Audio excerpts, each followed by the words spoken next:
Good morning. వచ్చిందా మీరు late చేస్తారు, ఇంకా 12 సార్లు గుడ్ మార్నింగ్ చెప్తారు. ఇది ఒక్కసారి లేట్ అయింది, నెక్స్ట్ టైం నుంచి ఖచ్చితంగా morning time. First of all నా పేరు మనీషా, మాది హైదరాబాద్. నేను డిగ్రీ స్టూడెంట్ ఉండి ఈ బిజినెస్ టేకప్ చేసిన. ఇంత చిన్న ఏజ్లో ఈ బిజినెస్కి ఎందుకు వచ్చినా అంటే, ఇప్పుడు డబ్బులు ఏమైనా అవసరం ఉంటాయా? ఉండయా? అంతా మా వాళ్ళు ఎవరు స్టూడెంట్స్ ఎవరు ఉంటాయా? మనకి ఉంటాయి. ఒక 5-10 వేలు అవసరం ఉంటాయి, కానీ మమ్మీ డాడీ ఇస్తారా ఇయ్యరా? సంపాదించాలన్న బాధ్యత మాత్రం ఏముండదు. సంపాదించకపోయినా పేరెంట్స్ ఉన్నారు కాబట్టి వాళ్ళ మీద గడిపించవచ్చు. ఇవ్వకపోయినా అంటే ఇవ్వండి అనేసి తీసుకోవచ్చు, అవునా కదా? కాకపోతే ఇంత చిన్న ఏజ్లో నేను ఈ బిజినెస్కి వచ్చింది ఓన్లీ హెల్త్ పర్పస్లో వచ్చిన, ఆరోగ్యం కోసం వచ్చిన. మిమ్మల్ని ఎవరో ఒకటి తీసుకొచ్చినా మీ అంతలో మీరు వచ్చి కూర్చురా, ఇక్కడ గుంజుకొస్తూ వచ్చిన మీ దాకా, అవునా కదా? పిలుస్తూ కూడా రాలి, కానీ గుంజుకొస్తూ వచ్చిన, అవునా కదా? నన్ను కూడా గుంజుకొస్తేనే వచ్చిన, ఓకేనా? నన్ను ఈ బిజినెస్కి ప్లాట్ఫామ్కి పరిచయం చేసింది MBA స్టూడెంట్ జ్యోతి మేడం. ఇక్కడ దాకా వచ్చి చెక్ తీసుకొని ధైర్యం నింపి ముందుకు నడిపింది Bibi madam, Pandu sir, MSR sir, గురువు గారు. ఒక్కసారి గ్రాండ్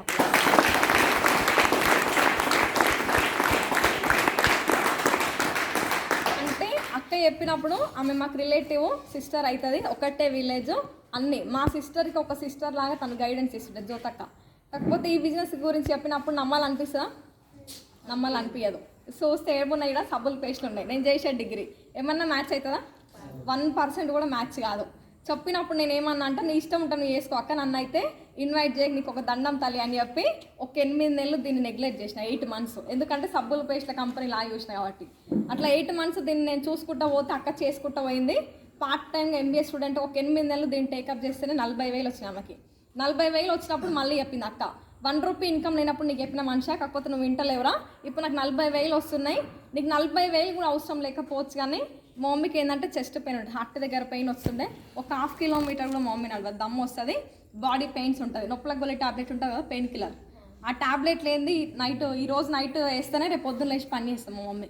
అట్లాంటి సివియర్ కండిషన్లో నీకు డబ్బులు అవసరం లేకపోవచ్చు, నువ్వు వెల్ సెటిల్డ్ ఉండొచ్చు. కానీ మీ మమ్మీ ఆరోగ్యం కోసం ఒక మీటింగ్కి వచ్చి ఒక 2 గంటలు నాకు టైం ఇయ్యరా, ఒక మీటింగ్కి రా, క్లారిటీగా తెలుసుకో, తర్వాత నీ ఇష్టం. కాకపోతే దీని గురించి తెలుసుకో, ఎంతోమంది అనారోగ్యంతో వచ్చి ఆరోగ్యం పొంది డబ్బులు సంపాదిస్తున్నారు ఇలా అని చెప్పింది అక్క. మీ అమ్మ కోసం రా అని చెప్పినప్పుడు ఆ అమ్మ ఒకటే మాట కనెక్ట్ అయ్యి, ఇట్లాంటి నా ఫస్ట్ మీటింగ్ ఇబ్రహీంపట్నం దగ్గర పిలిచినప్పుడు పోలే, తెలియదు కాబట్టి, ఎక్కలే కాబట్టి, అమ్మ కోసం అని చెప్పింది కాబట్టి మా ఊరికి ఆ ఇబ్రహీంపట్నంకి 1.5 hour జర్నీ. అంత జర్నీ అయినా పోయిన, ఎందుకంటే పేరెంట్స్ అంటే ప్రేమ ఉంటుందా? జర ఉంటే కదలికలు కదులుతాయి, అవునా కదా? అట్లా ఒక మీటింగ్కి వెళ్తే ఇట్లనే ఫస్ట్ మీటింగ్ నాది MSR సార్ గురువు గారిది అటెండ్ అయినా. అక్కడ ఒక 250 members 250 మందితో నేను మీటింగ్ అటెండ్ చేసినప్పుడు, ఇప్పటిదాకా మా వాళ్ళు వచ్చి మాట్లాడారు కదా, మా వాళ్ళు మీన్స్ ఒక 4-5 months జర్నీ చేసి ఎంతో కొంత ఇన్కమ్ ఎర్న్ చేసేవాళ్ళు. అట్లా ఒక 25 members అక్కడ మాట్లాడారు. ఆ 25 membersలో ఒక్క మేడం స్కూల్ టీచర్, తను MA B.Ed MBA double PG qualification, ఒక 10 years స్కూల్ టీచర్ వర్క్ చేసిన, 18,000 జీతం వచ్చింది. ఇక్కడ నేను హెల్త్ పర్పస్లో వచ్చిన. చెస్ట్ పెయిన్ ఉండే నాకు, మన దాంట్లో రైస్ బ్రాండ్ ఆయిల్ అని ఉంటుంది, అదొకటి, ఇంకొకటి ఫ్లాక్స్ ఆయిల్, అవిష గింజల ఐడియా ఉందా? కొంతమందికి తెలుసు, కొంతమందికి తెలియదు. వాటి నుంచి రెడీ అయిన క్యాప్సల్స్ ఉంటాయి. ఈ 2 యూజ్ చేసి నాకు చెస్ట్ పెయిన్ పోయింది. నేను కంప్లీట్ నా చెస్ట్ పెయిన్ తగ్గింది. అట్లా ఒక 6 months నుంచి నేను జర్నీ చేసిన. నా 25 years ఎడ్యుకేషన్ కంప్లీట్గా పక్కన పెట్టి, నా 10 years జాబ్ టీచర్ జాబ్ కూడా సర్వీస్ని కంప్లీట్గా రిజైన్ చేసి దీన్ని ఫుల్ టైం టేకప్ చేసి నాకు ఒక 30,000 వస్తున్నాయని చెప్పింది ఆమె. 30,000 వస్తున్నాయి, నువ్వు జాబ్ని రిజైన్ చేసిన, ఇదంతా నాకు వద్దు. కాకపోతే నీకు ఏదైతే హెల్త్ ప్రాబ్లం ఉందో సేమ్ అదే హెల్త్ ప్రాబ్లం మా అమ్మకు ఉంది, ఇంట్లో కొన్ని లక్షలు ఖర్చులు పెడతాను మేము హాస్పిటల్లో అని చెప్పేసి. బయట ఆయిల్ కల్తీ అని తెలుసా తెలియదా? నేను మాట్లాడేది అర్థం అవుతుందా? మరి రెస్పాండ్ అవ్వచ్చు కదా. Good morning. బయట కల్తీ అని తెలుసా తెలియదా? అందరికీ తెలుసు, కానీ ఆల్టర్నేట్ ఆప్షన్ లేక, వేరే దారి లేక, ఏదో ఒకటి కడుపు నింపాలి కాబట్టి మీరైనా మేమైనా ఎవ్వరమైనా తెలియక ముందు ఏదో ఒకటి యూజ్ చేసినాం. ఇక్కడ నేను ప్రతి ఒక్కరి నోటి నుంచి నేను ఏమైందంటే, ఆయిల్ యూజ్ చేస్తే ఇవన్నీ మాకు గ్యాస్ట్రిక్ తగ్గింది, చెస్ట్ పెయిన్ తగ్గింది, దమ్ము రావడం తగ్గిపోయింది, ఇట్లా రిజల్ట్స్ అన్నీ ఉన్నప్పుడు ఆయిల్ ఒకటి. ఫస్ట్ సప్లిమెంట్స్ అంటే నమ్మాలనిపిస్తుందా? వీళ్ళు డాక్టర్ రా అనిపిస్తుంది, అవునా కదా? ఫస్ట్ డేనే అంత బిలీవ్నెస్ రాదు. ఆయిల్ మాత్రం కల్తీ అని తెలుసు కదా, ఇక్కడ ఏదో మంచి అని చెప్తారు. అంతమంది యూజ్ చేసినాక నేను యూజ్ చేస్తే నాకేం కాదు, నేను కూడా మంచిగానే ఉంటా అని ఒక నమ్మకం వచ్చింది. అక్కడ ఆయిల్ ఒక్కటే తీసుకొని కిందికి వచ్చి తీసుకున్నా. నేను మీటింగ్ అంతా విన్నాక బయటికి వెళ్తాం కదా, బయటికి వెళ్ళినాక అడిగిన సర్వశ్రీ మేడంని, నీకు నిజంగా తక్కువ అవుతుందా, తక్కువైందా, లేకపోతే వాళ్ళు ఏమైనా పైసలు ఇస్తే నువ్వు అట్లా చెప్పినావు అక్క అని అడిగిన. చూస్తే ఇంత చిన్న ఉన్న అంత పెద్ద క్వశ్చన్ వేసినావు ఏంది అన్నది ఆమె. ఎందుకంటే అదే సేమ్ నీకు ఏదైతే ప్రాబ్లం ఉందో సేమ్ అదే ప్రాబ్లంకి కొన్ని లక్షలు ఖర్చులు పెడుతున్నాం కాబట్టి క్లారిటీ తీసుకోవచ్చా తీసుకోవద్దా. ఆమె గట్టి చెప్తే నేను వింటే నాకు బిలీవ్నెస్ వస్తే మా అమ్మ యూజ్ చేస్తే రిజల్ట్స్ నాకు కూడా వస్తాయి. అట్లా అని చెప్పేసి అడిగినా తక్కువ అయిందిరా, కాకపోతే నువ్వు సప్లిమెంట్స్ నువ్వు బిలీవ్ చేయకు, నీకు ఇప్పుడే నమ్మకం రాదు, ఆయిల్ అయితే ఒకటి తీసుకొని యూజ్ చేయని చెప్పింది. అట్లా ఒక ఆయిల్ ఒక 2 months కంటిన్యూస్ మన దాంట్లో యూజ్ చేస్తే చెస్ట్ పెయిన్ పోయింది, మమ్మీకి దమ్ము రావడం తగ్గిపోయింది, బాడీ పెయిన్స్ లేదు, గ్యాస్ ట్రబుల్ పోయింది, తింటే కూడా మమ్మీకి ఇక్కడ కుతుకల దిగకపోతుండే. అట్లా అంటే హెల్త్ పర్పస్లో కొంచెం బెటర్ అనిపించింది. తర్వాత 3rd month బ్లడ్ ఇంప్రూవ్మెంట్ కోసం తీసుకున్నాం. ఒక 2 times మమ్మీకి మేము బ్లడ్ ఎక్కించినాం, రక్తం ఎక్కించినాం.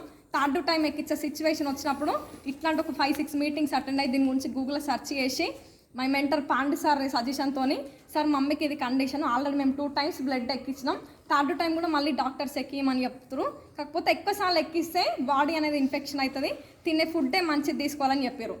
విలేజ్లో కదా, మీరు అంతా విలేజ్లోనా సిటీయా? అంత పర్ఫెక్ట్ మెయింటెనెన్స్ ఉంటుందా? ఒక్కరోజు చేసిన కూలి ఒక్కరోజు ఈ పనులకు పెడతారు, ఉంటుంటాం పోతాం అంటారు, అవునా కదా? అట్లా ఇల్లు మన దాంట్లో సప్లిమెంట్స్ తీసుకొని యూజ్ చేస్తే ఒక 6% ఉండే మా మమ్మీకి రక్తం. అట్లాంటిది ఒక 4 నెలలు మన దాంట్లో సప్లిమెంట్స్ యూజ్ చేస్తే 12%కి వచ్చింది. హెల్త్ పర్పస్లో నేను బాగున్నా, ఫస్ట్ ఆఫ్ ఆల్ హాస్పిటల్కి దూరం అయినా. ఇదే విషయం 10 మంది చెప్పొచ్చా చెప్పొద్దా? ఏమైనా లాస్ అయ్యేది ఉందా? మన వల్ల 10 మందికి మంచి చేసినాం తప్ప మనం ఎవ్వరిని కూడా లాస్ చేయట్లే అని చెప్పేసి ఆ ఒక్క కాన్సెప్ట్ అర్థం చేసుకొని నేను డిగ్రీలు ఉన్నప్పుడు దీన్ని టేకప్ చేసిన. డిగ్రీ అయిపోయినాక ఏదో ఒక జాబ్ చేయాలో చేద్దాం. జాబ్ చేసి ఎంత వస్తుంది ఇంకా? 15,000 20,000 మా అంటే 30,000, అంతకంటే ఎక్కువ లేదు, అవునా కదా? ఇక్కడ 1 year 1 సంవత్సరం నిల్చుంటే లక్షలలో తీసుకోవచ్చు అని చెప్తారు. తీసుకోవచ్చా తీసుకోవద్దా? కొత్త వచ్చిన వాళ్ళకి అనిపిస్తుంది 1,00,000 వస్తుంది మేడం ఇలా అని. కాకపోతే మాత్రం ఒక 6 months జర్నీ చేస్తే వస్తుందా రాదా అనేది క్లారిటీ మీకు వస్తుంది. అట్లా చిన్న నాకు తెలిసిన పాఠశాలకి, ఫ్రెండ్స్కి, రిలేటివ్స్కి షేర్ చేయడం స్టార్ట్ చేసిన. అట్లా ఫస్ట్ ఇన్కమ్ నా వరకు నేను కొన్నప్పుడు ఒక 90 రూపీస్ 90 రూపాయలు వచ్చింది. Last month highest income 82,465.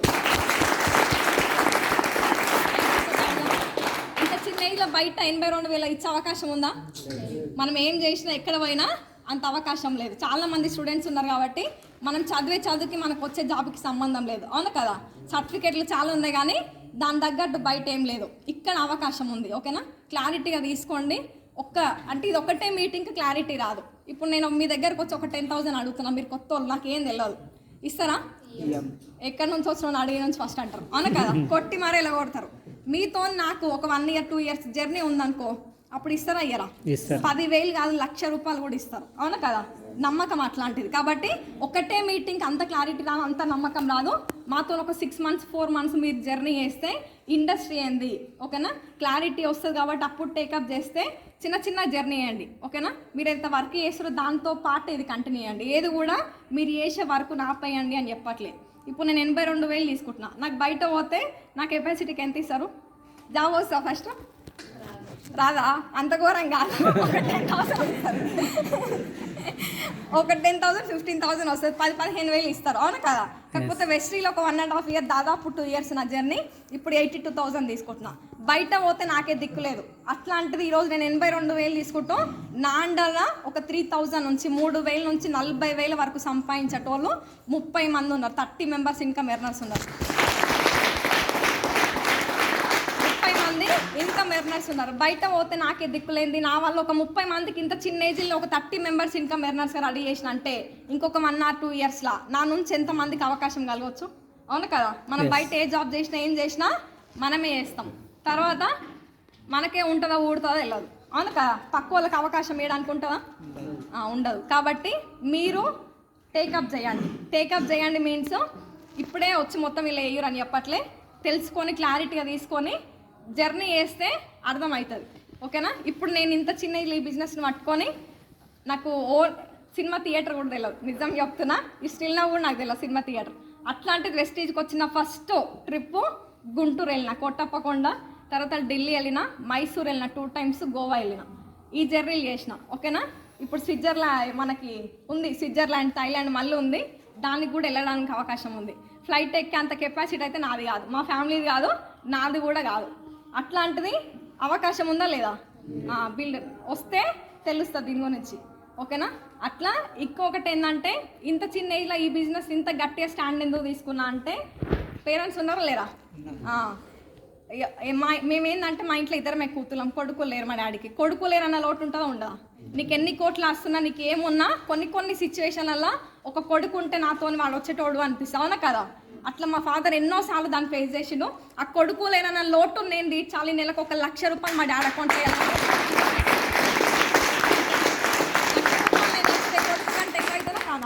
కొందరు కొడుకులు కూడా అంత సంపాదిస్తలేరు. నా బిడ్డ 1,00,000 రూపాయలు సంపాదిస్తుందని మా డాడీ ధైర్యంతో ఉంటాడా ఉండడా? మా డాడీ రెగ్యులర్గా అగ్రికల్చర్ వర్క్ చేస్తాడు. ఆ వర్క్ నేను మార్పియాలి.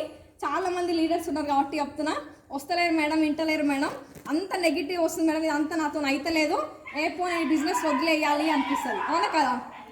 వదిలేయాలి అని అనిపించినప్పుడల్లా మా పేరెంట్స్ ఎట్లున్నారు, నా పొజిషన్ ఏంది, వాళ్ళు ఎట్లున్నారో వాళ్ళని ఎట్లా చేంజ్ చేయాలనుకుంటున్నా. వాళ్ళ అవకాశం లేక ఆరాటం పోరాటం అన్నీ చేసారు, వర్కులు లేక. మనకుందా లేదా?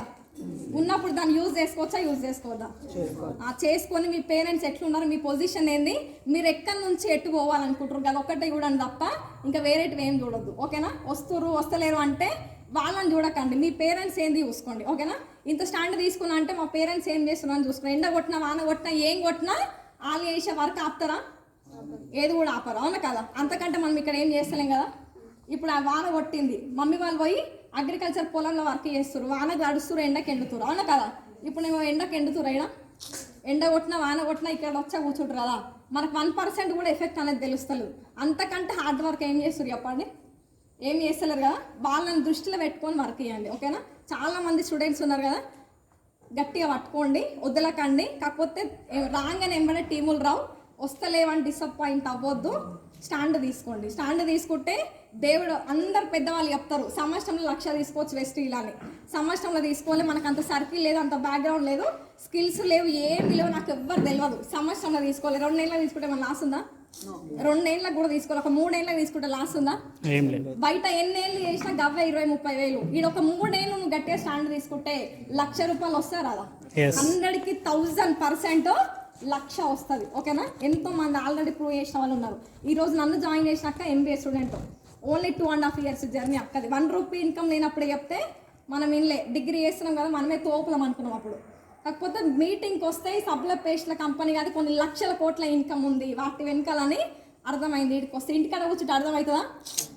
ఆ వాతావరణం వేరు, ఈ వాతావరణం వేరు కాబట్టి ఈ దాకా తీసుకొస్తారు మిమ్మల్ని. అప్పుల వల్ల వదులుతారు కానీ వెస్టీజ్ వాళ్ళు వదులుతారా? వదలరు, ఖచ్చితంగా వదలరు. ఏదో ఒక రోజు మీటింగ్లో మాత్రం తెచ్చి కూర్చోబెడతారు. ఇప్పుడు అక్కకి ఎంత అంటే 2,07,000 పర్ మంత్, అన్మ్యారీడ్. ఇంకా అక్క MBA స్టూడెంట్, ఓకేనా? ఆమెకు వచ్చినప్పుడు నాకు వస్తారు కదా. అవంతా ఫాస్ట్గా నేను పోకపోయినా చిన్న అదే దారిలో నేను ఆమె బండి మీద పోతుంది, నేను నడుచుకుంటా పోతా, ఆ గమ్యాన్ని చేరుతానే ఏరనా 100% ఒక రోజు ఏరుతా, ఓకేనా? అది దృష్టిలో పెట్టుకొని మీరు కూడా స్టార్ట్ చేయండి, ఓకేనా? ఈ డిసెంబర్కి 2 లక్షలు తీసుకుంటా, 2 lakhs. ఇంత చిన్న ఉన్న వాళ్ళకి 2 లక్షలు వస్తాయని డౌట్ వస్తుంది కొత్త వాళ్ళకి. ఖచ్చితంగా 100% నాకు వస్తుంది, నాకు ఆ నమ్మకం ఉంది. ఎందుకు మేడం అంత గట్టిగా నువ్వు చెప్తున్నావు అంటే, నేను ఒక్కదాన్నే ఉంటే భయం అవుతుంది, అవును కదా? నా ఇంకా కొంచెం సైన్యాన్ని నేను రెడీ చేసుకున్నా కాబట్టి భయం అవుతుందా? మీరు ఒక్కరే ఒక దారి అంటే నడవాలంటే మీకు తెలియని ఏరియాకి భయం అవుతుంది. మీరు ఒక 5గురు నడిచిర్రు అనుకో భయం అవుతుందా? చీకటి అయినా ఏమైనా ఏది వచ్చినా ఖచ్చితంగా అటు పోతాం, అవునా కదా? అట్లా నేను కూడా సైన్యాన్ని రెడీ చేసుకున్నా. ఇప్పుడు 30 మందికి ఇన్కమ్ ఇప్పిస్తున్నా. ఆ 30 మందిని ఇంకొక 40 మందిని చేసినాక మొత్తం 70 మందికి ఇన్కమ్ ఎర్నర్స్ నేను రెడీ చేస్తే 2 లక్షల పైన నా ఇన్కమ్ ఖచ్చితంగా ఉంటుంది, ఓకేనా? దానికోసం పోరాటం చేస్తున్నాం ఇప్పుడు. Thank you, wish you wealth.